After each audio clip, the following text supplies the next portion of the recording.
السلام علیکم ورحمۃ اللہ وبرکاتہ۔ غسل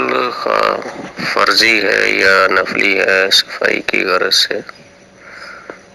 تو غسل کے بعد کلمہ پڑھنے کا تو کہیں بھی ذکر نہیں ملتا، یہ لوگوں کی بنائی ہوئی کی بات ہو سکتی ہے، حدیث کا یہ مسئلہ نہیں ہے۔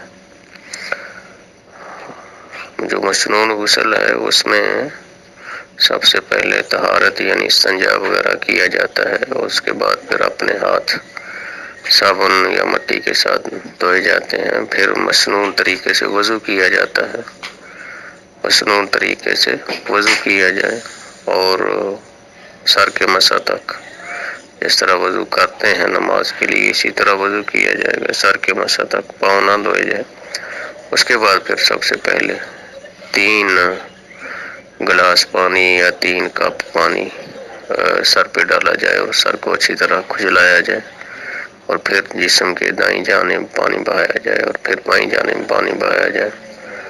صابن وغیرہ بھی استعمال کیا جا سکتا ہے، تو طریقہ اس کا یہی ہے کہ سب سے پہلے سر پر 3 مرتبہ کم از کم 2 ہاتھوں کو ملا کر بھی، یعنی چلو بھر کر بک جس کو کہتے ہیں، اس کے ذریعے بھی، یا کپ ہو، گلاس وغیرہ کوئی بھی برتن ہے چھوٹا، اس کے ذریعے بھی سر پہ پانی ڈالا جا سکتا ہے، دائیں جانب پہلے اور بائیں جانب بعد میں، اور آخر میں پھر سب سے اینڈ پہ پاؤں دھوئے جائیں گے، دائیں پاؤں پہلے بایاں بعد میں۔ اس کے بعد آدمی تولیہ وغیرہ استعمال کر سکتا ہے، کپڑے پہن کے جب باہر نکلے گا واش روم سے، غسل خانے سے، اس وقت وہ جو وضو کے بعد پڑھی جانے والی دعا ہے وہ پڑھنے کا حکم ہے، یا اگر وضو نہیں کیا، مثال کے طور پر بغیر وضو کے ہی غسل کیا ہے،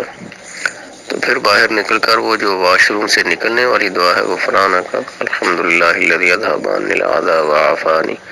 یہ دعا پڑھی جائے گی۔ یہ کلمہ پڑھنے کا تو ذکر ملتا ہی نہیں، اور ویسے بھی وہ ناپاک جگہ ہے، طہارت خانہ یا غسل خانہ یا لیٹرین وغیرہ، وہ تو ناپاک جگہ ہے، وہاں تو اللہ کا نام ہرگز نہیں لیا جا سکتا، تو یہ احتیاط ضروری ہے۔ یہ لوگوں کی بنائی ہوئی باتیں ہو سکتی ہیں۔ نبی علیہ السلام کا جو مسنون غسل ہے وہ یہی ہے جو میں نے آپ کو بتایا ہے، اور غسل خانے سے باہر نکل کر دعا پڑھنے کا حکم ہے۔ اگر وضو کیا ہے غسل خانے میں، کپڑے اتار کر ہی وضو کیا جاتا ہے، ظاہر ہے،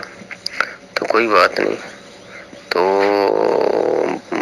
باہر نکلتے وقت آپ وہ دعا پڑھیں گے جو وضو کے بعد پڑھی جاتی ہے، یا وضو نہیں کیا، بغیر وضو کے غسل کیا ہے، یعنی اپنے ہاتھ دھوئے ہیں، اور اس کے بعد پھر یہ ہے کہ سر پہ 3 مرتبہ پانی ڈالا، پھر دائیں جانب جسم کے پانی بہایا، پھر بائیں جانب، تو پھر باہر اور کپڑے پہن لیے ہیں، باہر نکلنے کے بعد، مکمل طور پر باہر آنے کے بعد پھر غفرانک، وہ جو واش روم سے نکلتے ہوئے دعا پڑھی جاتی ہے وہ پڑھنی ہے۔ اندر کوئی اللہ کا ذکر نہیں کرنا، اور نہ ہی ذکر اللہ والی کوئی چیز اندر آدمی ساتھ لے کے جا سکتا ہے۔ السلام علیکم۔